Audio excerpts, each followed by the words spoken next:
रोहित आर्यचा एन्काउंटरवरती वकील नितीन सातपुतेंनी संशय व्यक्त केलाय।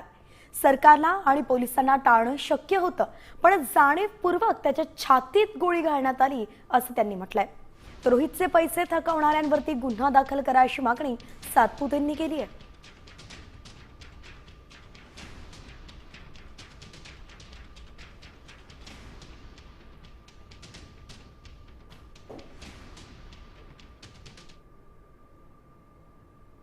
आत्ता जी हत्या झाली त्याबाबत सरकार चुकलं, पोलीस चुकले।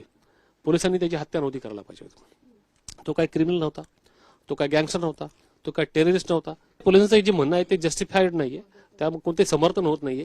त्याला त्याची हत्याच करायची होती, त्यामुळे त्याच्या छातीत गोळी मारली। त्यामुळे या तिघांच्या विरुद्ध प्रायमा फेसी खुनाचा गुन्हा दाखल व्हायला पाहिजे।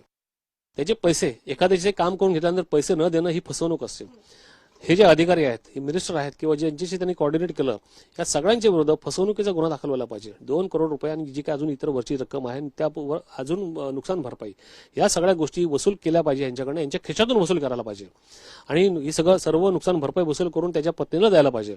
त्यामुळे या सगळ्यांच्या विरुद्ध फसवणुकीचा गुन्हा दाखल झाला पाहिजे। पोलीस अधिकाऱ्यांच्या विरुद्ध खुनाचा गुन्हा दाखल व्हायला पाहिजे।